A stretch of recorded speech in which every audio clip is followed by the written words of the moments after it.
Hello student, कैसे हैं आप सब। एक बार पुनः आप सभी का आपके अपने चैनल शिव कोचिंग क्लासेस पर स्वागत है। क्लास 12 चैप्टर 8 केमिस्ट्री का डी और एफ ब्लॉक का जो तथ्य है उसका जो क्वेश्चन बैंक है, यहाँ पे आपको सभी प्रश्नों का सल्यूशन मिलने वाला है। बस वीडियो को अंत तक देखना, कैसे लिखना है सब कुछ समझाऊंगा। स्टूडेंट, बहुत सारे बच्चों का कमेंट रहता है कि सर हमारे पास बुक नहीं है, आप जल्द से जल्द इनका सॉल्व करा दीजिए, क्योंकि सभी बच्चों के पास वास्तव में बुक्स नहीं होते। कुछ बच्चे तो ऐसे मतलब थोड़ा सा कंडीशन उनका गिरा हुआ होता है, भगवान करे ऐसा किसी के साथ ना हो, जिनके पास बुक खरीदने के भी पैसे नहीं होते। ऐसा होता है स्टूडेंट, ऐसा नहीं है, क्योंकि 500 से 600 आता है बुक, तो ऐसे बच्चे कुछ होते हैं जो कि नहीं खरीद पाते। इसलिए मैं कोशिश यही करूंगा कि जल्द से जल्द फिजिक्स और केमिस्ट्री का सोल्यूशन तो आपको प्रोवाइड करा ही दूं। तो चलिए शुरू करते हैं और देखते हैं पहला क्वेश्चन। यहाँ डी ब्लॉक के तत्वों को क्या कहते हैं या क्या कहलाता है, तो संक्रमण तत्व कहलाता है। संक्रमण तत्व कहलाता है, जिसे आप लोग लिख लें। क्या कहलाता है? संक्रमण तत्व। एफ ब्लॉक का तत्व आंतर संक्रमण तत्व। क्या कहलाता है? आंतर संक्रमण तत्व। तो बस आपको आंतर जोड़ देना है, आंतर संक्रमण तत्व एलिमेंट। ठीक है, ये हो गया आपका 2 क्वेश्चन। संक्रमण धातुओं के आयन कैसे होते हैं? तो रंगीन होते हैं। कैसे होते हैं भैया? तो रंगीन होते हैं। यहाँ पर आप देख लें, संक्रमण धातुओं के आयन कैसे होते हैं? तो रंगीन होते हैं। क्लियर? तो इसको आप लोग लिख लेंगे। ये जो आपका क्वेश्चन नंबर 3 का रंगीन आयन बनाते हैं। अब ये क्वेश्चन भी ये नीचे देखेंगे। डी ब्लॉक के तत्वों का अध्ययन आवर्त सारणी में किस रूप में करते हैं? तो संक्रमण तत्वों के रूप में करते हैं। क्यों? क्योंकि आपको पता होगा यहाँ पे एस ब्लॉक रहता है, यहाँ पे पी ब्लॉक रहता है, और इन दोनों के बीच में कौन सा होता है? डी ब्लॉक होता है। अब ये डी ब्लॉक क्या करता है? एस और पी के बीच मध्यस्थता, यानी दोनों के जोड़ने का काम करता है, इसलिए इसे संक्रमण तत्व कहा जाता है। इसलिए डी ब्लॉक के तत्वों को हम संक्रमण तत्व के रूप में अध्ययन करते हैं। अगला क्वेश्चन है, संक्रमण तत्व ऊष्मा एवं विद्युत के होते हैं तो सुचालक होते हैं। क्या होते हैं स्टूडेंट? सुचालक लिख लें आप लोग। सुचालक होता है, क्योंकि ऊष्मा जो भी धातु होगा उसमें विद्युत धारा प्रवाहित होता है, इसलिए विद्युत का सुचालक होता है।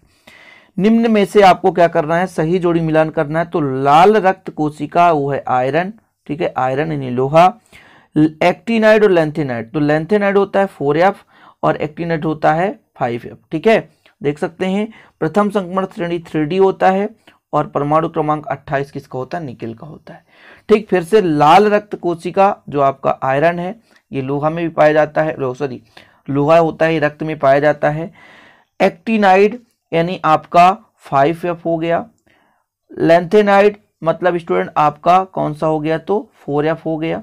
उसके बाद प्रथम संक्रमण श्रेणी 3D श्रेणी होता है और परमाणु क्रमांक 28 ये निकेल का होता है। चलिए चलते हैं क्वेश्चन पर। पहला आपका क्वेश्चन है कि संक्रमण तत्वों का समान इलेक्ट्रॉनिक विन्यास क्या है?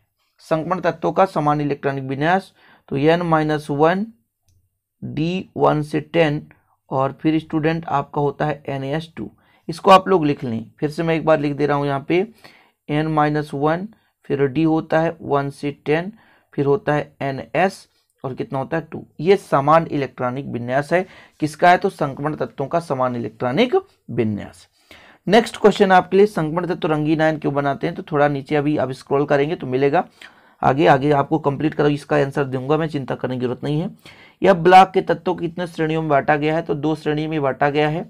एक आपका 4F, एक आपका 5F। 4F को कहते हैं लेंथेनाइड, यहाँ पर आप देख पाएंगे, और 4F और 5F। 4F को कहते हैं क्या? ये आपका 4F है, 4F, और ये है 5F। तो यहाँ पर आप देख पाएंगे एक्टिनाइड जो है वो 5F है और लेंथेनाइड जो है 4F है। तो इसको आपको लिख लेना है कि यह ब्लॉक को 2 श्रेणी में बांटा गया है, एक लेंथेनाइड श्रेणी और एक एक्टिनाइड श्रेणी। लेंथेनम के बाद के 14 तत्वों को लेंथेनाइड श्रेणी में रखा गया है और एक्टिनियम के बाद के 14 तत्वों को एक्टिनाइड श्रेणी में रखा गया है। तो यहाँ पर ये आप देख पाएंगे। ठीक है स्टूडेंट, संक्रमण धातु आसानी से धातु बनाते हैं, इसका भी आगे देखेंगे।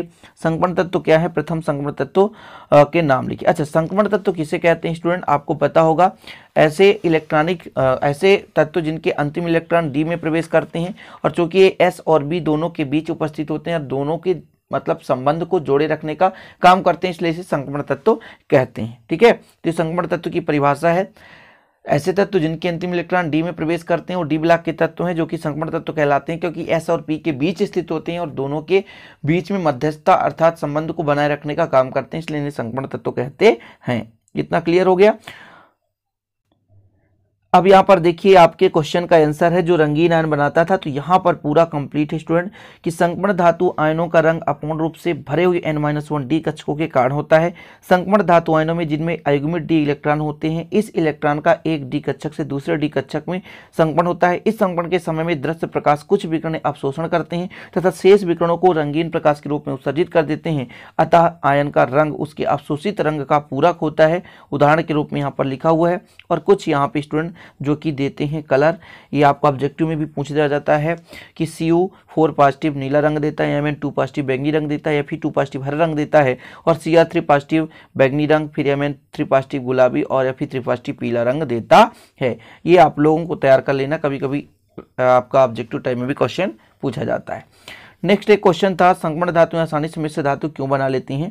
तो ये आपका पूरा कंप्लीट आंसर है, यहाँ पर लिख सकते हैं संकर्ण धातु पिघली हुई अवस्था में एक दूसरे से मिश्रणी होते हैं तथा विभिन्न संकर्ण धातुओं के मिश्रण को ठंडा करने पर मिश्र धातुएं बनाती हैं। संकर्ण धातुओं का आकार लगभग समान होता है, अतः क्रिस्टल जालक में एक धातु परमाणु को दूसरे धातु परमाणु से आसानी से विस्थापित किया जाता है।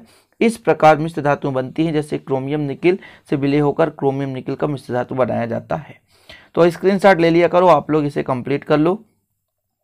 और आपका जो लास्ट क्वेश्चन था संकर्ण धातु किसे कहते हैं और प्रथम संकर्ण धातु के तत्वों का नाम, तो scandium, titanium, vanadium, chromium, manganese, iron, cobalt, nickel, copper, zinc. 21 से 30 तक के तत्वों को प्रथम संकर्ण तत्व कहा जाता है, जिसे 3D के नाम से भी जानते हैं, प्रथम श्रृंखला या प्रथम संकर्ण तत्व। तो आशा उम्मीद है कि आज के सेशन आपको समझ में आया होगा।